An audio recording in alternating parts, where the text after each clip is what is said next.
Buenas. Vamos a hablar ahora la segunda parte del taller de urología y vamos a hablar de la tercera enfermedad de la próstata. Antes hemos hablado de la prostatitis y también hemos hablado del cáncer de la hiperplasia prostática. Y ahora vamos a hablar del cáncer de próstata. Cuando hablamos del cáncer de próstata, nosotros vamos a hablar que este cáncer va a tener diferentes factores que están asociados con este cáncer. Uno de los factores importantes es el factor hormonal. El factor hormonal obviamente está asociado con la testosterona. ¿Ya? Igual que la hiperplasia, el cáncer de próstata depende de la hormona de la testosterona y si nosotros lo que hacemos es quitarle testosterona a la célula prostática que tiene cáncer, inducimos lo que se llama la apoptosis celular. O sea, es la muerte celular de la célula prostática, ¿no? Por la deficiencia de la testosterona. Cuando nosotros vemos otro factor de riesgo que está asociado con el cáncer de próstata, normalmente este cáncer de próstata también está asociado con la ingesta de grasas. Y lo que vamos a hablar después es que la ingesta de grasas, especialmente el colesterol es un precursor de los esteroides. Entonces, por esa razón, normalmente mientras mayor cantidad de colesterol tengamos, mayor cantidad de testosterona tendríamos y eso aumentaría el riesgo de tener cáncer de próstata. El factor genético es un factor importante. Cuando nosotros chequeamos la próstata, nosotros lo chequeamos a partir de los 50 años, una vez por año, ¿no? A partir de esta edad. Pero si el paciente tiene un factor familiar, que quiere decir que tiene antecedentes familiares de cáncer de próstata, debe chequearse a partir de los 40 años. Y entonces, eso es el factor genético, está asociado con el cromosoma 1 y es un factor importante asociado con el cáncer de próstata. La raza, vamos a hablar que la raza negra es la raza que tiene mayor incidencia de cáncer de próstata y donde el cáncer es mucho más agresivo, y la raza amarilla es la que tiene menor incidencia de cáncer. Mientras más edad, mayor incidencia de cáncer de próstata. Entonces, todos estos factores son importantes y luego desarrollar cada uno de ellos. Cuando hablamos del cáncer de próstata, el cáncer de próstata es una enfermedad que ocurre en las personas de tercera edad. A partir de los 50 años, uno espera que generalmente se presente la mayor incidencia del cáncer de próstata, ¿ya? Y cuando hablamos del cáncer de próstata, el factor más importante, uno de los factores más importantes es la testosterona. Cuando hay deficiencia de esta hormona, normalmente los pacientes que han sido castrados, como los eunucos o los que no han desarrollado los testículos con la criptorquidia, la incidencia de cáncer de próstata disminuye en esta población, ¿no? Entonces, cuando nosotros quitamos la testosterona, se induce la apoptosis celular. ¿Qué quiere decir? Es como una persona que no le dan de comer, se desnutre y se muere. Igual ocurre con el cáncer de próstata, generalmente inducimos la muerte celular cuando le quitamos la testosterona. Entonces, la testosterona es un factor importante para el cáncer de próstata. Cuando hablamos de la dieta, hemos dicho que la grasa es un factor importante, especialmente el colesterol animal. Cuando vemos la grasa, los países que ingieren mayor cantidad de grasas, claramente aumenta el riesgo de tener cáncer de próstata. ¿Por qué? Porque el colesterol es un precursor de los esteroides. Acuerden que el colesterol es el precursor de estrógenos, de progesterona, de testosterona y también de, de, de, de todos estos esteroides. Y entonces, mientras mayor cantidad de colesterol tengo en la sangre, generalmente mayor predisposición a tener mayor cantidad de testosterona y eso produciría mayor incidencia de cáncer de próstata. ¿Cómo se encontró que la grasa tenía relación con el cáncer de próstata? Cuando vieron que en países asiáticos, por ejemplo, como el Japón o la China, donde tenían una dieta más vegetal, más natural, se veía que la incidencia era baja de cáncer de próstata. Cuando esa población migraba a Estados Unidos, esa población aumentaba su riesgo de tener cáncer cuando empezaban a engordar y donde empezaban a cambiar su dieta a comer mayor cantidad de frituras, comidas como Kentucky Fried Chicken, pizzas, ¿no? Entonces eso aumentaba la ingesta de grasas y eso hacía que el riesgo, la incidencia de cáncer de próstata aumentara. Entonces la grasa es un factor importante. Otro elemento que puede aumentar el riesgo de cáncer de próstata es el cadmio. El cadmio generalmente se vio en que algunas empresas eliminaban las baterías a los ríos, especialmente en Centroamérica, y eso aumentaba la concentración de cadmio en las aguas. La gente ingería esa agua de los ríos que tenía un aumento de concentración de cadmio y aumentaba el riesgo en esta población de cáncer de próstata. Eso se vio en población como Jamaica, donde las personas eliminaban las bacterias de los ríos y eso lo ingería la población y eso aumentó el riesgo de cáncer de próstata. Otro elemento que dentro de la dieta que puede ayudarnos a protegernos contra el cáncer de próstata es los licopenos. Los licopenos se encuentran en los vegetales como el tomate. Los licopenos generalmente es un antioxidante que nos puede ayudar a disminuir la incidencia de cáncer, igual que el cadmio y el selenio. Entonces, esos son elementos que diríamos que serían elementos protectores contra el cáncer de próstata. El exceso de vitamina A, se ha visto que existe la posibilidad de incidencia también de aumento de cáncer de próstata. Entonces, hay diferentes factores de riesgo que está asociado con la dieta, pero no quiere decir que un paciente que, por ejemplo, coma abundante licopeno va a evitar la incidencia de cáncer, ¿no? De próstata. Hasta ahora el factor hormonal es un factor importante. En la cuestión genética, la cuestión genética está asociada con el cromosoma 1. El cromosoma 1 generalmente transmite el código genético del cáncer de próstata. Y normalmente cuando hablamos de la transmisión genética, siempre tenemos que saber que el riesgo de tener cáncer ocurre en la primera y segunda generación. O sea, ¿qué quiere decir? Que si yo tengo cáncer, mi hijo puede tener mayor incidencia de cáncer y mi nieto también. Y eso implica que aquellas personas que tengan familiares con cáncer de próstata deben chequearse a partir de los 40 años. Si yo tengo un familiar con cáncer de próstata, mi riesgo aumenta 2 veces más que la población normal. Si tengo 2 familiares con cáncer de próstata, mi riesgo aumenta 5 veces más que la población normal. Y si tengo 3 familiares con cáncer de próstata, mi riesgo aumenta 11 veces más que la población normal. Entonces, el factor familiar es un factor importante para el cáncer de próstata, ¿ya? La raza negra es la raza que tiene mayor incidencia de cáncer. Hemos dicho que en esta raza generalmente aumenta la agresividad del cáncer y es mucho más frecuente. Y la raza amarilla es la que tiene menor incidencia de cáncer de próstata, genéticamente, ¿ya? Y a mayor edad, mayor incidencia de cáncer. ¿Qué quiere decir? Que esta es una enfermedad en la tercera edad. Pero no quiere decir que todos los pacientes que tengan más de 70, cáncer de próstata y que tengan 70, 80, 90 años van a morir por cáncer de próstata. Van a tener mayor incidencia, pero el cáncer es una enfermedad que avanza muy lentamente. Entonces, muchos pacientes que tienen cáncer de próstata y tienen 80 años, entonces, para que mueran por cáncer, como esta enfermedad avanza muy lentamente, realmente para pasar un estadio 1 a un estadio 4 pueden morir 15 años. Entonces, estos pacientes que tienen 80 años y que tienen cáncer de próstata no van a llegar a morir por cáncer de próstata, porque por la edad, realmente, esos pacientes de tercera edad de 80, 90 años que tienen un cáncer de próstata, digamos, en un estadio inicial, para que mueran por cáncer de próstata tiene que pasar de 10 a 15 años para pasar un estadio 4. Y eso hace que muchos pacientes que tienen la tercera edad tengan lo que se llama el cáncer latente. El cáncer latente es un cáncer de próstata en el cual el paciente no va a morir por cáncer de próstata, sino va a morir, tiene cáncer, pero no va a morir por una neumonía, por un infarto, por un ACV, que no tiene nada que ver con el cáncer de próstata. ¿Por qué? Porque realmente estos cánceres avanzan muy lentamente. ¿Quiénes sí van a morir por cáncer de próstata? Aquellos pacientes que sí tienen una expectativa de vida de más de 10 años. O sea, pacientes que tienen menos de 70 años. ¿Ya? Y esos pacientes que son jóvenes, a los 50, 60 años, el cáncer de próstata se comporta mucho más agresivo todavía. Entonces, cuando nosotros tenemos el cáncer de próstata, ya hemos dicho que el cáncer de próstata tiene una evolución muy lenta. ¿Y por qué tiene una evolución muy lenta? Porque su tiempo de duplicación del cáncer es de 420 días. O sea que si un paciente tiene cáncer de próstata, para que se cambie estadio, tiene que pasar más de un año, 420 días. Y es una evolución muy lenta del cáncer, ¿ya? Cuando hablamos de la estadística, Estados Unidos tiene una estadística de 50 por 100.000 habitantes, nosotros tenemos una tasa intermedia de 12 casos por 100.000 habitantes, ¿no? Entonces, aquí tenemos una tasa intermedia del cáncer. No todos los pacientes que tienen cáncer van a morir. Por esa razón, por el hecho de que nosotros tenemos un cáncer que evoluciona muy lentamente, especialmente para pasar un estadio 1 a un estadio 4. Acuérdate que el cáncer de próstata se duplica cada 420 días, o sea, quiere decir que un año a otro el estadio va a ser siempre el mismo, ¿ya? Cuando nosotros hablemos de la próstata hemos dicho que es como un trébol, un lóbulo izquierdo, un lóbulo derecho y un lóbulo medio.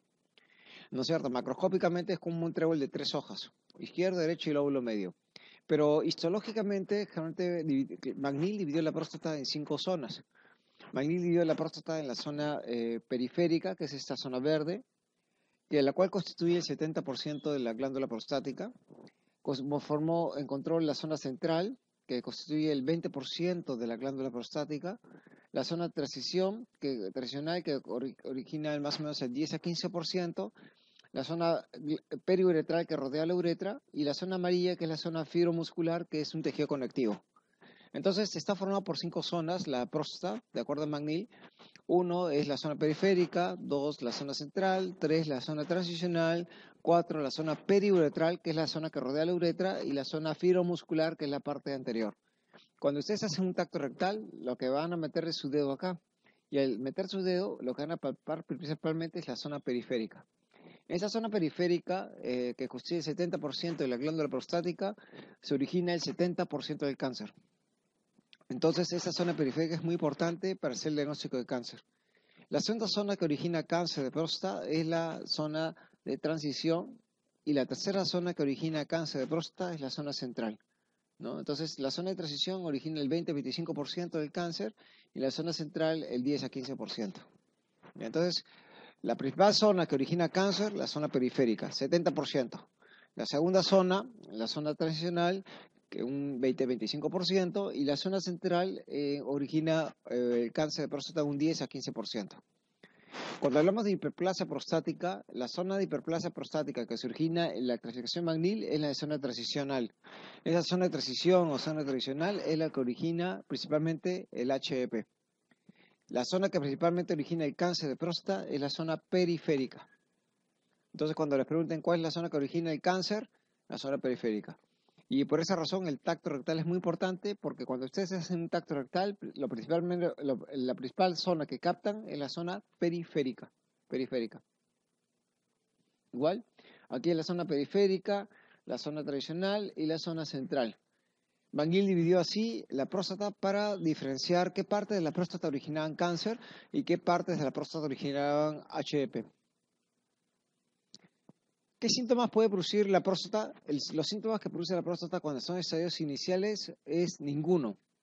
Cuando el paciente tiene un cáncer de próstata del tamaño de una semilla de arroz, el paciente no siente absolutamente nada. Entonces, ahí es cuando debemos chequear a los pacientes. Entonces, el paciente debe chequearse una vez por año a partir de los 50 años con 2 pruebas, el tacto rectal y el PSA, que es un antígeno prostático específico. Esas 2 pruebas deben chequearse a partir de los 50 años sin que el paciente tenga ninguna molestia. Y si el paciente tiene antecedentes familiares de cáncer, debe chequearse a partir de los 40 años. Ya cuando el cáncer de próstata empieza a avanzar y obstruir la salida de la orina, va a producir los síntomas irritativos y los síntomas obstructivos, igual que el HEP o igual que la prostatitis. Entonces, esos pacientes van a tener disuria, poliaquiuria, urgencia miccional, chorro delgado, intermitencia, ¿no? Pero cuando el paciente tiene la característica de tener metástasis, la metástasis va a producir un compromiso en los huesos. Y el cáncer de próstata se va a la columna lumbar. Produce un compromiso de la médula y eso va a producir un dolor intenso en el paciente. Entonces, cuando el paciente ya tiene metástasis, aparte de producir un dolor intenso, esa metástasis en los huesos puede comprometer la médula y el paciente quedar con paraplegia. Ya no puede caminar. ¿Ya? Otra característica que puede tener el paciente que tiene metástasis en el cáncer de próstata, este cáncer se va a los ganglios. ¿Y qué ganglios van? Los ganglios pélvicos. Al comprometer los ganglios pélvicos, especialmente el ganglio obturador, este ganglio generalmente va a estar obstruido y no va a permitir el drenaje del tejido linfático. Entonces eso va a producir linfedema. Entonces estos pacientes que tienen metástasis a nivel de los ganglios pueden tener linfedemas en ambas piernas o una sola pierna, ¿no? Y entonces es otra característica que podemos presentar cuando un paciente tiene cáncer de próstata metastásico en los ganglios. Cuando nosotros vemos el cáncer de próstata puede comprometer los meatos ureterales. Y al comprometer los meatos ureterales va a producir infiltración del meato y va a producir obstrucción. Entonces, el cáncer de próstata puede producir 2 tipos de obstrucciones en el tracto urinario. Uno es obstruir la salida de la uretra, produciendo todos estos síntomas irritativos y obstructivos urinarios, ¿no? Y el paciente también puede ser globo vesical, no poder orinar. Pero otra cosa que puede ocurrir es lo que se llama la anuria urológica, y es la anuria obstructiva producida porque el cáncer de próstata infiltra los meatos ureterales, y entonces al infiltrar los meatos ureterales la orina del riñón ya no puede bajar a la vejiga y el paciente hace anuria. No hace globo porque no está llenando la orina dentro de la vejiga, sino el paciente va a presentar hidronefrosis bilateral por compromiso de los meatos ureterales por el cáncer de próstata. Entonces, cuando un paciente tiene una retención de la orina, puede ocurrir por obstrucción de la uretra, como también puede ser producido porque el cáncer de próstata invade los meatos ureterales y produce hidronefrosis, ¿ya? Y esas son las características que puede presentar el paciente clínicamente cuando tiene metástasis. Cuando hacemos el diagnóstico del cáncer de próstata, el diagnóstico se hace clínico, es un diagnóstico clínico con el tacto rectal, la cual debe ser blando como la punta de la nariz, y cuando el cáncer hay presencia de cáncer, ahí existe un aumento de la consistencia o la próstata se vuelve dura, como una piedra, ¿ya? Y eso nos hace sospechar en cáncer de próstata. Y la otra prueba que usamos es el PSA, el antígeno prostático específico. Cuando vemos la sensibilidad de cada uno de ellos, el tacto rectal tiene una sensibilidad de un 70% y el PSA tiene una sensibilidad también de un 70%. Cuando juntamos las dos pruebas, el tacto rectal con el PSA, la sensibilidad llega a un 95%. Entonces, ¿qué quiere decir eso? Que nosotros podemos tener pacientes que solamente se hacen PSA porque no quieren hacerse tacto rectal y puede haber un 30% de error en el diagnóstico. ¿Y qué quiere decir? Pacientes pueden tener PSAs bajos con tactos rectales duros. ¿Ya? Entonces, por esa razón es importante hacer las dos pruebas, porque si juntamos esas dos pruebas, el PSA con el tacto rectal, la sensibilidad llega a un 95% para el diagnóstico de cáncer de próstata. ¿Cuándo se tiene que hacer? A partir de los 50 años, una vez por año, y si el paciente tiene familiares con cáncer, a partir de los 40 años. ¿Ya? El tacto rectal y el PSA. Ahora, ¿qué cosa es el PSA? El PSA es una enzima que se encuentra en la glándula prostática y los hombres lo eliminan cuando eyacula. Normalmente esta enzima tiene como función el PSA la liquefacción del esperma. ¿Qué quiere decir liquefacción? Es que cuando el paciente eyacula, el semen sale como gelatina y cuando pasan los minutos, el semen se vuelve acuoso. ¿Y eso qué permite? Permite que cuando el paciente tiene espermatozoides, el medio acuoso permite que realmente exista mayor facilidad del transporte de los espermatozoides hacia las trompas uterinas. Y eso lo da el PSA. Entonces, el PSA es una enzima que se encuentra en la glándula prostática que sirve para la liquefacción del esperma. La concentración del PSA se encuentra exclusivamente en la glándula prostática, exclusivamente. Y cuando nosotros vemos el PSA, el valor de PSA a nivel de sangre, es en general debe tener un valor de menos de 4. Menos de 4. Hasta 4 es el valor normal. Cuando el paciente tiene sospecha de cáncer de próstata, el PSA puede llegar a valores altos. Y cuando sospecha en cáncer, cuando el PSA tiene un valor de más de 10. El PSA no solamente nos sirve para hacer el diagnóstico, sino también el pronóstico de la enfermedad. Porque cuando un paciente tiene PSA altos, muy altos, por ejemplo, cuando el paciente tiene un PSA más de 20, sospecha metástasis. Entonces, el PSA no solamente nos va a hacer el diagnóstico, tiene la posibilidad de cáncer, sino si nosotros tenemos un paciente que tiene un PSA de 100, de 200, 300, ese paciente ya tiene posiblemente metástasis en los huesos, en los ganglios, y entonces tiene un estadio avanzado. El PSA no solamente nos sirve para ver también el diagnóstico, sino también para el seguimiento del paciente. Si a un paciente le hemos hecho un tratamiento curativo del cáncer, el PSA tiene que estar siempre con valores bien bajos, menos de 0.001. Entonces, eso no solamente nos sirve para hacer el diagnóstico, sino también para ver el estadio de la enfermedad y el seguimiento de la enfermedad, el PSA. Hemos dicho que el PSA normalmente debe ser menos de 4. ¿Y cuándo sospechamos en cáncer de próstata? Cuando el PSA tiene un valor de más de 10. Entonces, ¿qué cosa hacemos? ¿Cuándo sospechamos en cáncer? Cuando el paciente tiene un tacto rectal doloroso, duro el tacto rectal, o cuando el PSA tiene un valor más de 10. Cualquiera de los dos. Si el paciente tiene un tacto rectal duro y el PSA está en 3, biopsia. Cualquiera de los dos. Si el PSA está en 11 o 12 y el tacto rectal es blando, biopsia. No interesa que las dos pruebas sean positivas. Basta que una de las pruebas sea positiva o un tacto rectal sospechoso o un PSA más de 10 para que el paciente tenga que entrar a biopsia prostática. ¿Ya? Entonces, cuando nosotros vemos el PSA, hemos dicho que el PSA sospechoso es cuando es más de 10. El PSA normal es menos de 4. Entonces, ¿qué pasa con los pacientes que tienen un PSA entre 4 a 10? Esos son los pacientes que se llaman borderline. Y entonces son aquellos pacientes que tenemos que buscar una prueba que la cual nos ayude a buscar qué debemos hacer con esos pacientes para hacer el diagnóstico de hiperplasia o de cáncer de próstata. Y eso lo vamos a hacer más tarde. Entonces, cuando nosotros tenemos un tacto rectal sospechoso, biopsia. Cuando tenemos un PSA más de 10, biopsia.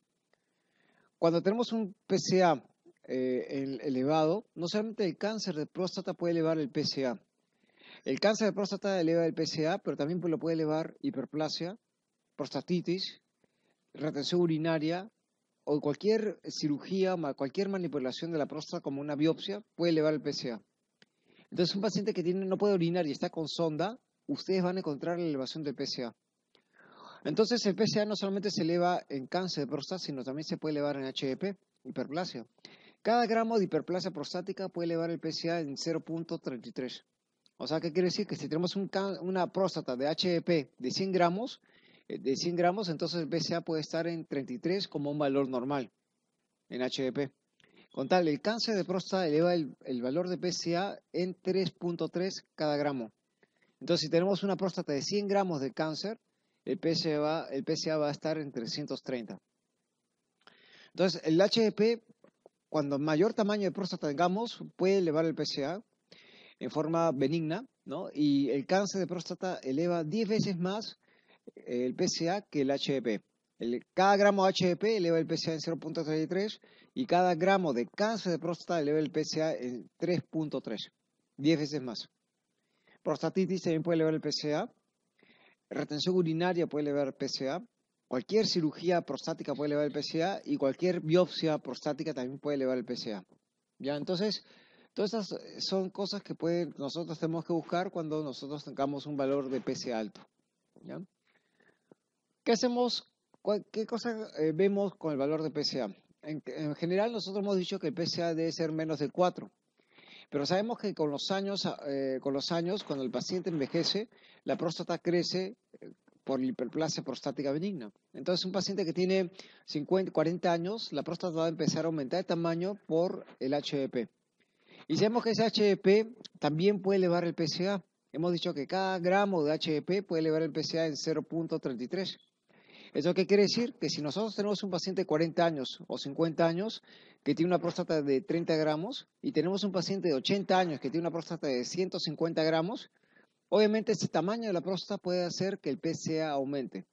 Entonces, ¿qué sucede? Que nosotros con los años podemos tener variaciones en el valor de PSA, siendo los valores normales de 40 a 49 años hasta 2.5 y en los pacientes que tienen más de 70 años hasta 6.5 por el crecimiento de la glándula prostática en HDP. En general, nosotros consideramos la población normal un valor normal de hasta 4. Pero si consideramos el criterio por edad, el valor que podemos encontrar en un paciente que tiene 40 a 49 años es de un valor de hasta 2.5 y en los pacientes que tienen más de 70 años hasta 6.5. Y eso es por el crecimiento de la próstata por el efecto de la hormona, por el aumento del HDP. ¿Ya? Entonces ya hemos dicho que el HDP puede incrementar el tamaño de la próstata y eso puede producir una elevación del valor de PSA. Entonces, hemos dicho que cuando tenemos un tacto rectal sospechoso y tenemos un PSA más de 10, lo que tenemos que hacer es una biopsia prostática. Si nosotros tenemos un PSA alto, más de 10, y el tacto rectal es normal, biopsia. Pero ¿cuál es el problema con aquellos pacientes que tenemos un tacto rectal normal y un PSA entre 4 a 10? Cuando el PSA está entre 4 a 10 y el PSA está normal, 30% de los pacientes pueden tener cáncer de próstata. 30%. Entonces, ¿qué va a pasar si yo le hago biopsia a todo ese grupo de pacientes que tiene, por ejemplo, un paciente que tiene tacto rectal normal y un PSA de 7? Si yo le hago biopsia a todos, sé que 30% va a tener cáncer, 70% no lo va a tener. Y vamos a someter una biopsia por vía transrectal al paciente, sometiéndole la posibilidad de hacer una sepsis, hematuria, rectorragias, ¿no? Infecciones urinarias en un paciente de 70, 80 años. Por esa razón, nosotros tenemos que buscar, para evitar esa sepsis y esas complicaciones que se hace una biopsia, tenemos que buscar una prueba para evitar hacer un procedimiento como una biopsia prostática y buscar una prueba que nos pueda distinguir o hacer el screening de qué pacientes deben hacerse la biopsia prostática. ¿Cuáles son esas pruebas? Cuando un paciente tiene un PSA entre 4 a 10 y un tacto rectal normal, hemos dicho que 30% tiene cáncer. Si le hago biopsia a todos, voy a producir muchos casos septicemia, aparte que el paciente va a tener que pagar los costos de la biopsia, ¿no? Que no son muy cómodos, hacerlo por ecografía rectal. Entonces, al final nosotros vamos a tener un 70% que va a salir negativo.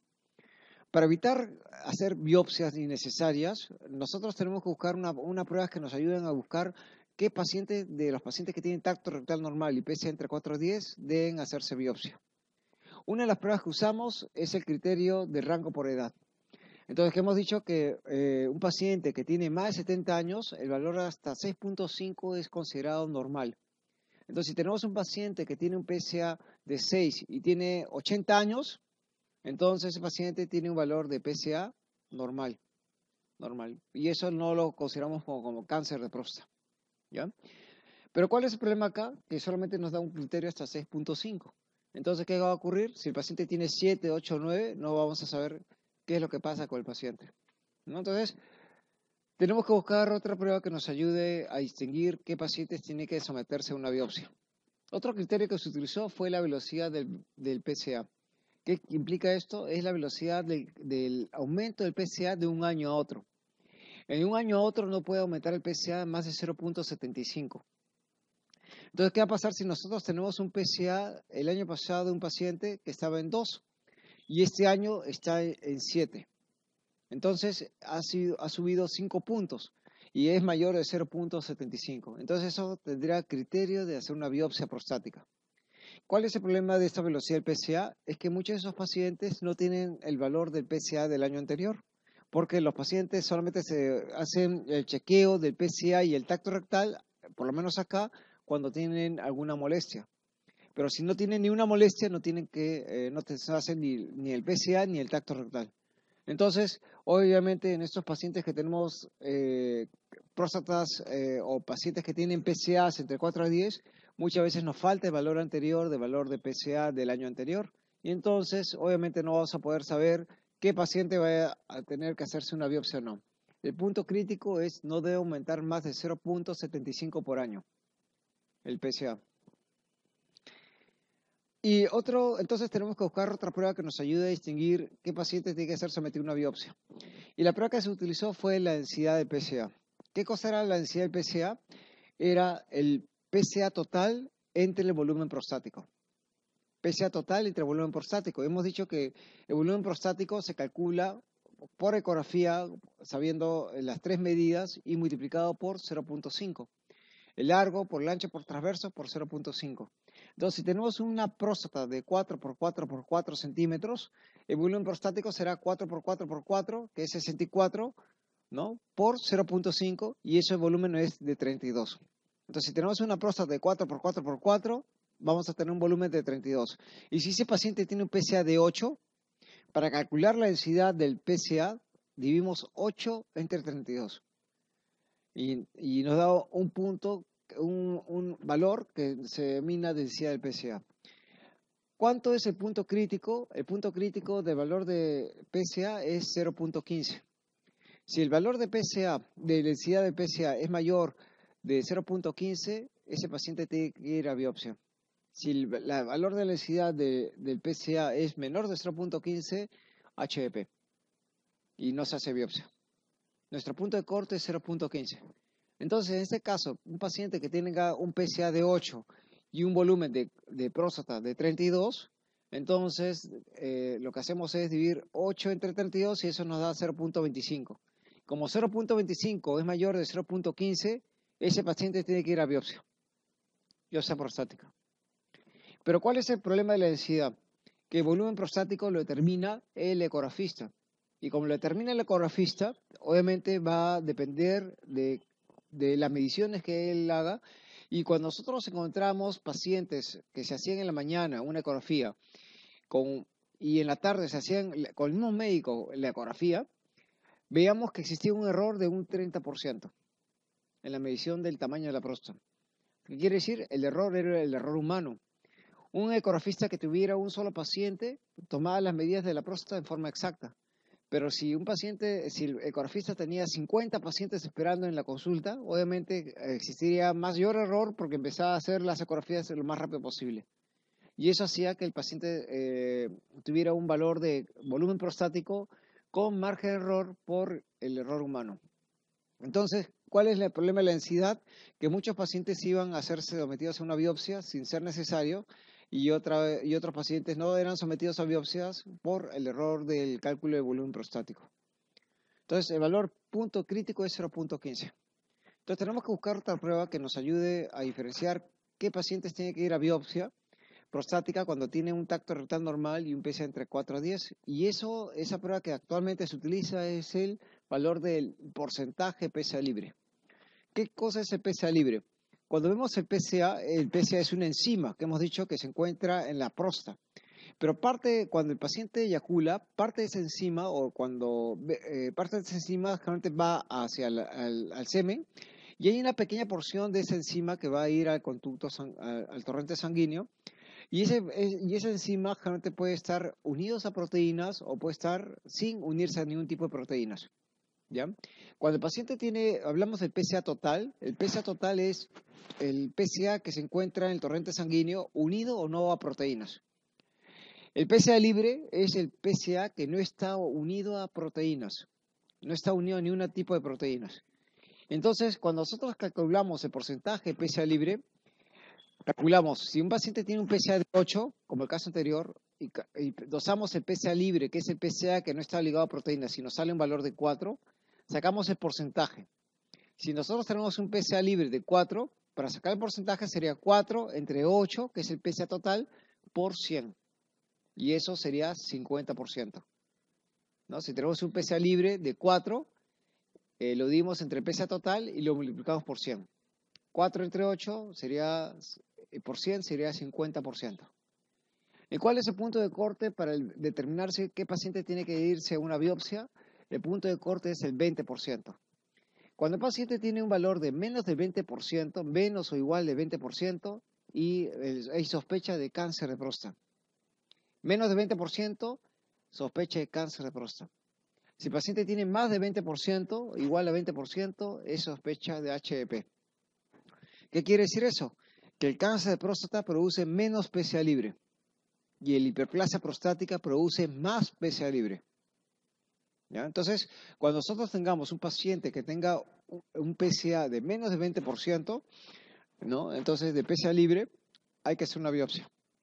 Entonces, ¿cuándo hacemos biopsias? Cuando tenga un nódulo en la próstata, duro, cuando tenga un PSA más de 10 y cuando tenga un tacto rectal normal y un porcentaje de PSA libre de menor de 20%. ¿Ya? En esos tres criterios, y que tenga un PSA entre 4 a 10, ¿no? Esos criterios realmente son los criterios para hacerse una biopsia prostática.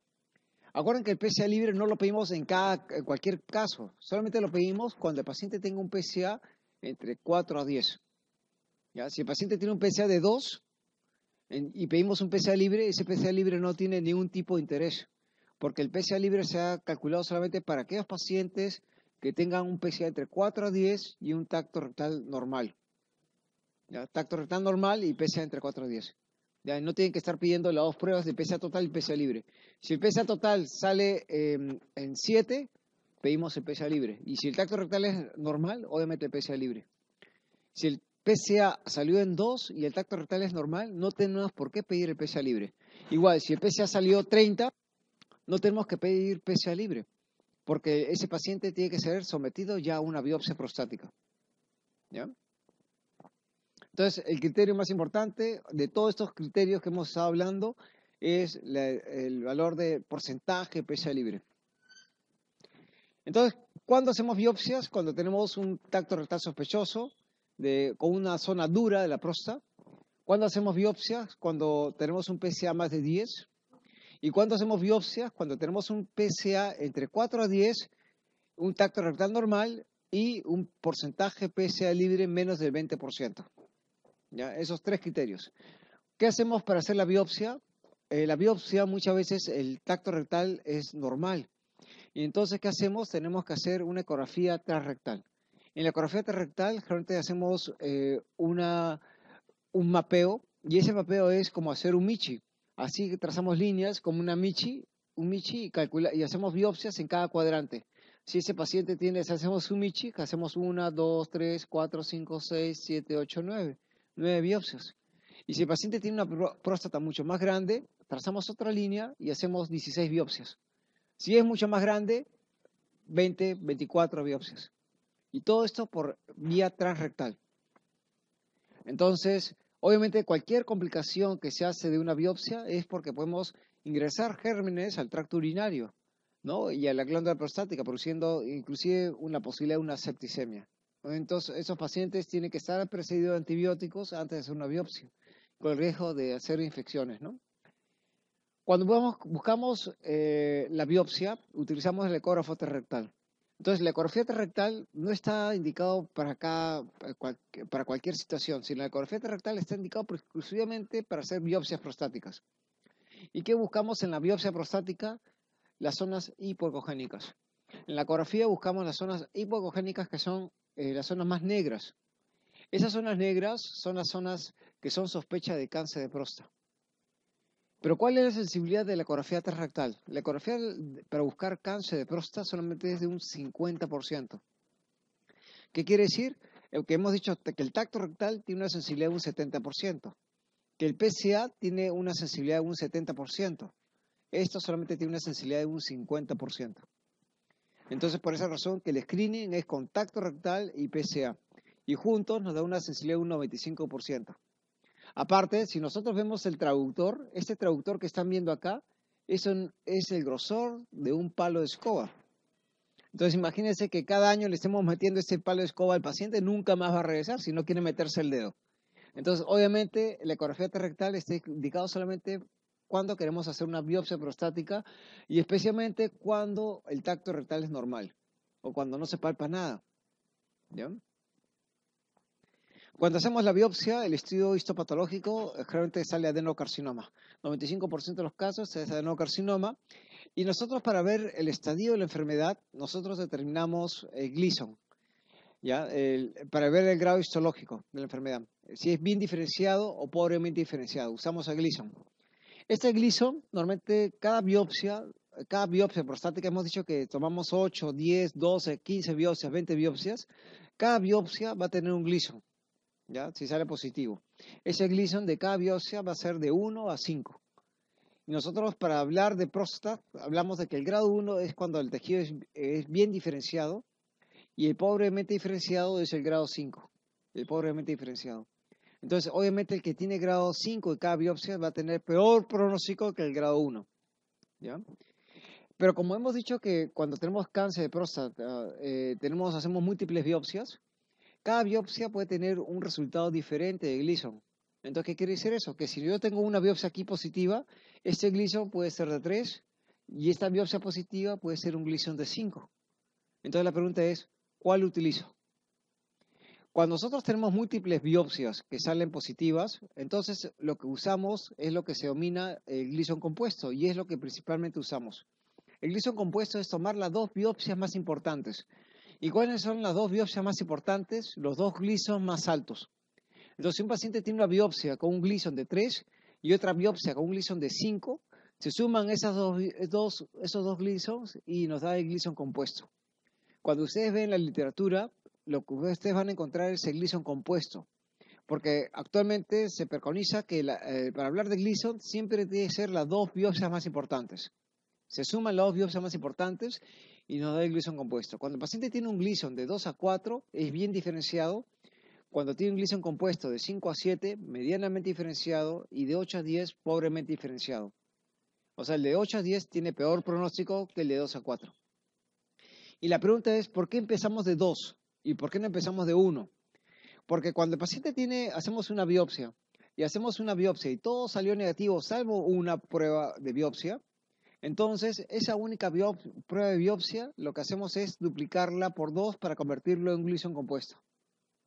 Si hay una sola biopsia positiva, esa única biopsia positiva se duplica su valor para hablar de un Gleason compuesto.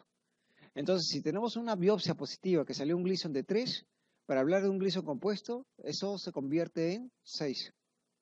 Si el paciente tiene un Gleason de 1, para hablar de un Gleason compuesto, se convierte en 2. Si el paciente tiene una sola biopsia de próstata positiva. Entonces, por eso el Gleason compuesto realmente parte del valor de 2. Porque mínimo es de 2. Acuerden que la única biopsia que puede tener el paciente positiva se duplica y hablamos del Gleason compuesto para hablar del grado de diferenciación del cáncer de próstata. Los pacientes que tengan Gleason de mayor de 7 tienen peor pronóstico que los pacientes que tienen un Gleason bajo de 2 a 4, que son de mejor pronóstico. Entonces, cuando tenemos el cáncer de próstata, nosotros no solamente vemos el estadio, sino hay que ver el tipo histológico, porque aquellos pacientes que tengan Gleason pobremente diferenciados, obviamente van a ser mucho más agresivos estos cánceres. Y vamos a hablar del estadio TNM. Cuando hablamos de estadio TNM, es el estadio T, que es el tumor localizado, N regionalmente comprometido, N son los ganglios y M son las metástasis.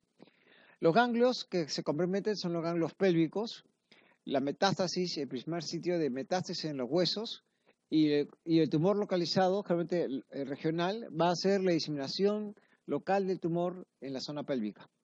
Entonces vamos a hablar de los 4 estadios del cáncer de próstata. El cáncer de próstata, los estadios coinciden con el estadio T, en el cáncer de próstata. Entonces el estadio T1 va a ser el T1, N0, M0, o sea que no tiene ganglios y no tiene metástasis. El estadio 2 es el T2, N0, M0. El estadio 3, T3, N0, M0. Y estadio 4, cuando tiene un estadio T4, cuando tiene metástasis o cuando tiene ganglios positivos. Entonces, el estadio 4 es cuando hay metástasis, cuando hay ganglios positivos o cuando tiene un estadio T4 de tumor regional. Entonces, ¿qué cosa es el estadio 1? El estadio 1 es cuando el tacto rectal es normal. Ustedes palpan la próstata y es normal. Y entonces, si es normal y el paciente tiene síntomas irritativos o obstructivos urinarios, nosotros, y tiene 70 años, pensamos que el paciente tiene HDP. Entonces, si el paciente tiene HDP y orina cada hora, entonces, ¿qué hacemos? Lo operamos. Y al operarlos, realmente el estudio histopatológico encuentra cáncer de próstata. Y es lo que se denomina también el cáncer de tipo incidental. Entonces hemos escuchado dos términos, el cáncer latente, que son pacientes que tienen cáncer de próstata y no se van a morir por cáncer, ¿no? Porque el cáncer tiene un avance muy lento, y el cáncer incidental, que son un hallazgo histopatológico del patólogo cuando nosotros pensamos en HDP y al final el resultado salió cáncer de próstata. Todos estos pacientes que tienen estadio 1, siempre el tacto rectal es normal. Y por eso se llama cáncer de tipo incidental. ¿Ya? El cáncer de tipo 1, estadio 1, se puede dividir estadio 1A y estadio 1B y estadio 1C. El estadio 1A es cuando el paciente tiene una muestra de la biopsia del tejido prostático que salió cáncer en menos del 5%. O sea que si yo, de toda la pieza operatoria, solamente 1% de la pieza operatoria salió cáncer, estadio 1A. Si salió de la biopsia del tejido prostático, salió más del 5% cáncer de próstata, es estadio 1B. Y estadio 1C es cuando el paciente tiene una elevación de PSA que hace que nosotros sospechemos en cáncer de próstata. Y por esa razón le hacemos una biopsia y salió positiva. Pero en los 3 casos, el tacto rectal siempre es normal. Tanto en 1A, 1B y 1C. Entonces, va a depender del tejido histológico para determinar si el paciente tiene un estadio 1A o 1B. Y el estadio 1C es por biopsia prostática por elevación del PSA. ¿Ya? Entonces, esos son los 3 estadios en los cuales nosotros haríamos estadio 1. El estadio 2 es cuando el paciente tenemos un nódulo, como una canica dentro del tejido prostático. Ese nódulo, que es como una canica dentro del tejido prostático, está dentro del tejido prostático y no se ha salido por fuera. Y vamos a hablar del estadio T2 y T2B. Cuando es T2A, cuando compromete un solo lóbulo, y T2B, cuando compromete los lóbulos. Cuando nosotros hablamos del estadio 3, es cuando el cáncer ya se fue por fuera de la próstata. El cáncer ya se fue por fuera y puede invadir otros órganos. Y uno de los órganos que compromete es la vesícula seminales. ¿Ya? Entonces, la próstata se está rodeada por una cápsula, es como una mandarina, ¿ya? La cápsula es como la próstata es como una mandarina y esa cáscara de la mandarina es lo que se denomina la cápsula prostática. Cuando el cáncer de próstata está por fuera de esa cápsula, ya es un estadio T3. Y entonces vamos a encontrar el estadio T3 cuando tiene una extensión microscópica extracapsular y cuando invade las vesículas seminales es un estadio T3B. El órgano más comprometido en la parte regional, invasión regional, es las vesículas seminales. Y cuando invade el recto, cuando invade la vejiga, ¿no? Y otros órganos, vamos a hablar de estadio 4, T4. T4 también es cuando hay metástasis y T4 también es cuando hay ganglios positivos, ¿ya? Entonces, cuando nosotros tenemos un cáncer de próstata que tiene un estadio 1, para pasar a un estadio 4, como el cáncer crece muy lentamente, puede pasar 10 a 15 años. Entonces, si un paciente tiene 80 años y tiene un cáncer de estadio 1, para que muera por cáncer de próstata tiene que vivir más de 95 años. Y obviamente eso no va a ocurrir. El paciente va a morir de repente a los 85, 86 años por una enfermedad como una neumonía, un infarto o un ACV, y eso es lo que se denomina el cáncer latente. Entonces, cuando nosotros tenemos un cáncer de próstata y el paciente viene con un estadio 1 y la familia acude, el paciente tiene, digamos, 80 años, 90 años, no tiene por qué desesperarse porque sabemos que ese paciente no va a morir. Y si el paciente tiene un cáncer estadio 1 y tiene 60 años y el médico dice que hay que operarlo lo más rápido posible, eso también es falso. Porque puede pasar un mes, 2 meses, 3 meses y el estadio de la enfermedad no va a cambiar. ¿Ya? Porque el cáncer de próstata crece muy lentamente, porque se duplica muy lentamente. ¿Ya? Entonces, el paciente puede esperar y tener sus opciones. Ya sabe que el cáncer se duplica cada 420 días y por esa razón el paciente no tiene por qué desesperarse y tampoco tiene por qué desesperarse un paciente de 70, 80 años que tiene cáncer porque el cáncer avanza muy lentamente, ¿no? Entonces, ¿cuáles son los sitios de metástasis? El sitio más frecuente de metástasis en los huesos, en la columna lumbar, el hueso pélvico, la cabeza de fémur. Hueso pélvico, columna lumbar y cabeza de fémur, y esos compromisos que tenemos en los huesos son lesiones osteoblásticas, o sea, es una neoformación de hueso. Ven esta zona blanca que está acá, es una lesión osteoblástica. Ese paciente hay una neoformación de hueso por los osteoblásticos, pero los huesos están creciendo en forma desordenada. Como ustedes colocaran un muro, pero en vez de colocarlo en forma derecha, los ladrillos, los colocan en forma desordenada y cualquier golpe que dé ese muro va a hacer que se caiga ese muro. Y entonces eso va a producir que el paciente pueda tener fracturas patológicas a ese nivel. Cuando hay compromiso del hueso, tiene que haber un compromiso más del 50% del hueso para que se vean estas imágenes en las radiografías, lesiones osteoblásticas. Y obviamente más del 50% quiere decir que es un estadio avanzado. ¿Qué pruebas nosotros usamos para hacer el diagnóstico más precoz del cáncer de próstata en los huesos? La marafiosia. La marafiosia es una prueba de Tennessee 99, ¿no? Y ese Tennessee 99 va a captar el cáncer de próstata en los huesos. Pero también ese Tennessee 99 va a ir a las zonas inflamatorias del hueso. Si nosotros tenemos cáncer de próstata y vemos que existe una captación del Tennessee 99 en la muñeca, no van a pensar que el cáncer de próstata está en el hueso de la muñeca, ¿no? Porque normalmente hemos dicho que el cáncer de próstata se encuentra en la columna lumbar, hueso pélvico y la cabeza de fémur. Lo más probable es que esa captación de Tennessee 99 en la muñeca sea por un cuadro de artritis o artrosis, ¿no? que esté teniendo el paciente. Los cuadros inflamatorios también se pueden producir, pueden captar el Tennessee 99. Hay que ver la unidad clínica del paciente, ¿no? Entonces ya hemos dicho que el cáncer de próstata está en los huesos pélvicos, en la cabeza, en la columna lumbar y en la cabeza de fémur. Son los sitios de mayor predilección y las lesiones cuando vemos una radiografía son lesiones osteoblásticas. Entonces esta es una mamografía ósea positiva, esta es una mamografía ósea normal y esta salió una mamografía ósea positiva donde ven a este punto negro acá, este punto negro en la cabeza de fémur, ¿no? Y hueso pélvico, eso es cáncer de próstata. Aquí también vemos el hueso sacro, la pelvis, también compromiso de cáncer, y la columna lumbar, ¿no? Las costillas también pueden tener comprometido, pero los sitios de predilección son estas zonas, ¿no?